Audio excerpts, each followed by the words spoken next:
si des personnes sont, à cause de la crise, au sens de l'euro, enfin, sont dans une situation extrêmement difficile, voire désespérée.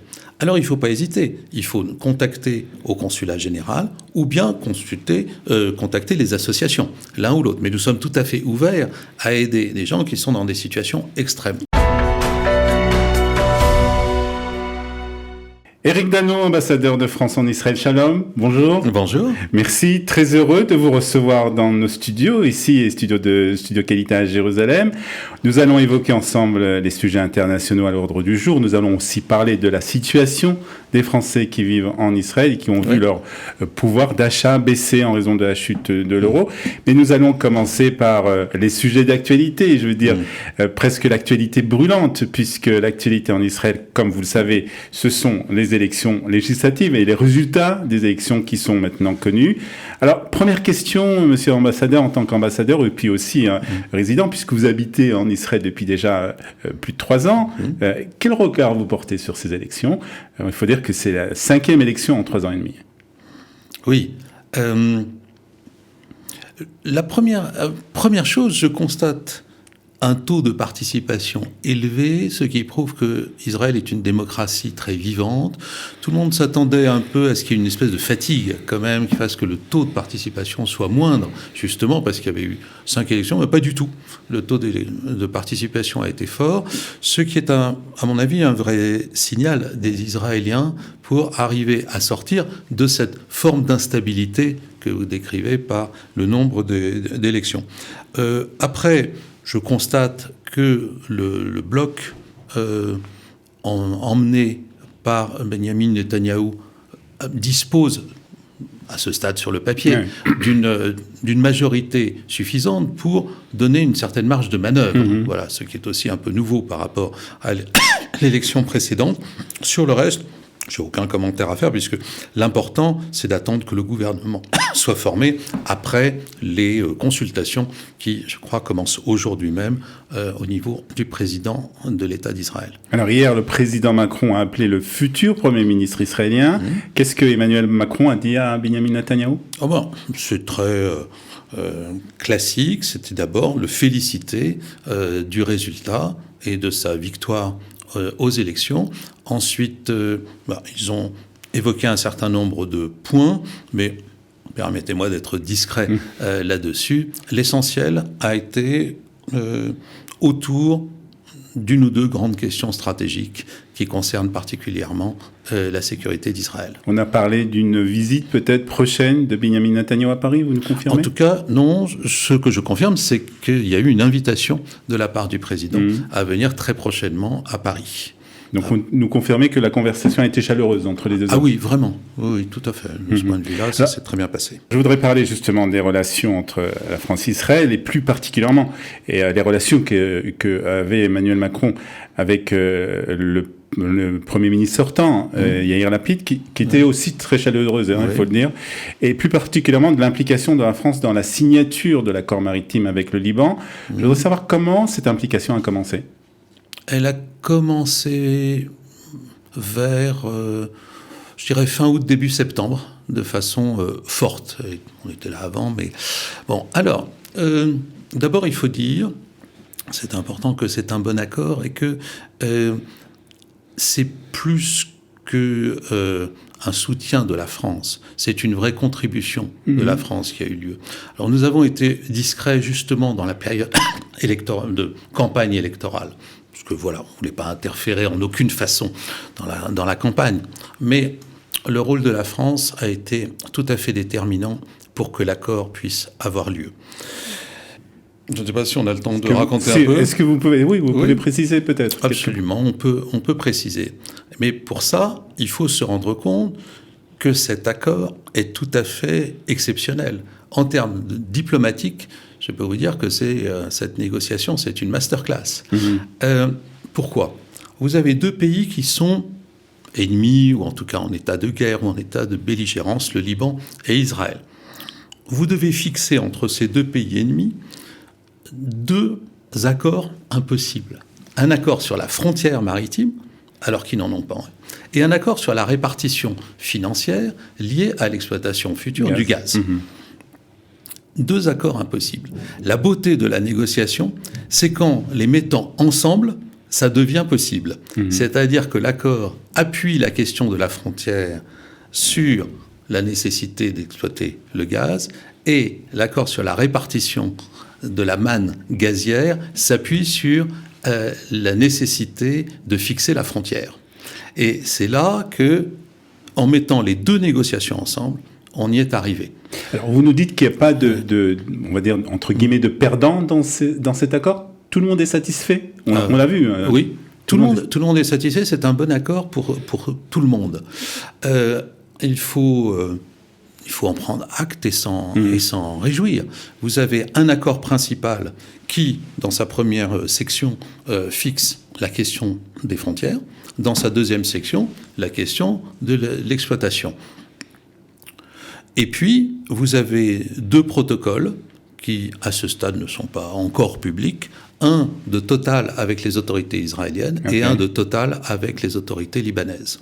Où il y a ce qui est sorti dans la presse, l'engagement de commencer la recherche et l'exploration, puis l'exploitation immédiatement. Et puis, où il y a les clés de répartition financière en fonction de ce qui est trouvé. Pour revenir au rôle de la France, comment vous pouvez qualifier le rôle qu'a joué la France dans cet accord ? Alors, la répartition des rôles entre le négociateur américain et nous a été très claire. Amos Hochstein, qui a fait une négociation magnifique sur le texte, s'est occupé du texte. Nous ne nous sommes pas occupés du texte. D'accord. Nous nous sommes occupés de pousser les acteurs à être raisonnables et à ne pas partir avec des amendements impossibles ou ce genre de choses. Et la négociation, elle a failli plusieurs fois totalement échouer, le fait de l'intransigeance des uns et des autres.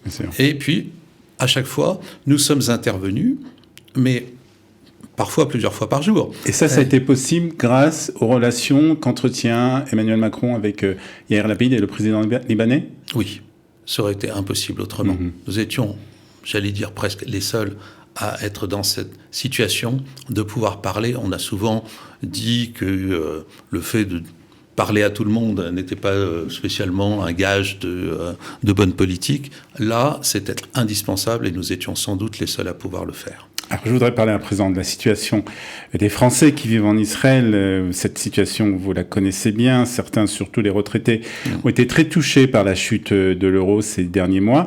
Est-ce que vous avez, que ce soit à l'ambassade ou au consulat, été alerté de la situation de ces ressortissants français ? Mais sans arrêt. Sans arrêt. Je veux dire, c'est un drame. Tous les gens qui sont payés en euros, à commencer par les retraités, sont, pour la grande majorité d'entre eux, dans une situation très difficile. Il faut voir que des gens qui sont entièrement en ressources en euros ont perdu entre 15 et 20% de pouvoir d'achat en 18 mois. C'est terrible. C'est terrible. Au point que ça entraîne des vraies mises en question, même sur le fait de rester en Israël. Il n'y a pas beaucoup de départs vers la France. Il ne faut pas exagérer ce mouvement inverse. Il y a des questions qui se posent. Mais il y a des questions qui se posent énormément, et la nécessité de trouver d'autres sources de revenus, etc. Bon. Alors, sur le fait que l'euro baisse, c'est quelque chose que... ça, personne n'y peut agir. Absolument, n'y peut rien, bien entendu. Par contre, on avait vu que, justement, pendant le Corona, il y avait eu des situations très difficiles, justement, pour certains Français qui habitent en Israël. Est-ce que vous avez pensé peut-être à mettre des choses en place, justement, pour ces personnes ? La situation était très, très différente au moment du Corona, parce qu'il y avait perte d'emploi pour beaucoup de personnes. Et donc, nous étions venus pour aider notamment ceux qui avaient perdu leur emploi. Là, c'est différent. Il n'y a pas de perte d'emploi, mais il y a perte de pouvoir d'achat. Alors, nos dispositifs sont prévus pour des gens en grande difficulté, mais pas forcément celle-là, si je puis dire. Nous avons des aides directes aux personnes. Généralement, par exemple, nous avons un dispositif d'aide pour les anciens combattants qui sont payés en euros, ou des personnes, en situation de handicap lourd, des adultes en situation de handicap lourd, par exemple. Et puis nous avons des aides aux associations qui s'occupent elles-mêmes après. Et les sommes sont en aide directe aux personnes. Nous sommes de l'ordre de 35 000 euros par an. C'est-à-dire qu'il y a un service. Il y a un service au consulat, de rappeler. À Tel Aviv. Je ne parle que de Tel Aviv parce qu'il y a D'accord. le consulat de Jérusalem qui est différent. Et on a à peu près 95 000 euros pour les associations. 95 000 euros pour les associations qui sont distribuées par an. Et 35 en aide directe. Soit à peu près 130 000. Mais regardez, par exemple, sur les 95 000 aux associations, vous avez 30 000 pour les violences conjugales et les femmes qui ont subi des violences et les enfants aussi, pour les enfants victimes de violences. Qu'est-ce qui s'est passé ? Les violences ont augmenté pendant le Covid. Sans doute à cause de la perte d'emploi, de tensions dans les appartements, les enfants qui n'allaient pas à l'école, bref, tout ça a été anxiogène, évidemment. Et ces violences conjugales ont un petit peu baissé depuis la reprise économique, mais pas complètement, malheureusement. Donc vous continuez à aider donc avec une association. Voilà. Alors justement, avant de parler des associations, peut-être encore un mot sur peut-être des personnes qui nous écoutent et qui ne savent pas de quelle manière s'adresser au consulat. Alors c'est très clair pour la circonscription de Tel Aviv. De Tel Aviv, on parle bien sûr. Voilà. Si des personnes sont, à cause de la crise, au sens de l'euro, sont dans une situation extrêmement difficile, voire désespérée. Alors il ne faut pas hésiter, il faut contacter au consulat général ou bien contacter les associations, l'un ou l'autre. Mais nous sommes tout à fait ouverts à aider des gens qui sont dans des situations extrêmes. Il y a des critères, bien entendu, je suppose. Oui, c'est-à-dire que c'est la perte, en réalité, presque totale pas de revenus, puisqu'il n'y a pas plus ou moins de revenus, mais de la capacité à rester au-dessus du seuil de pauvreté. D'accord.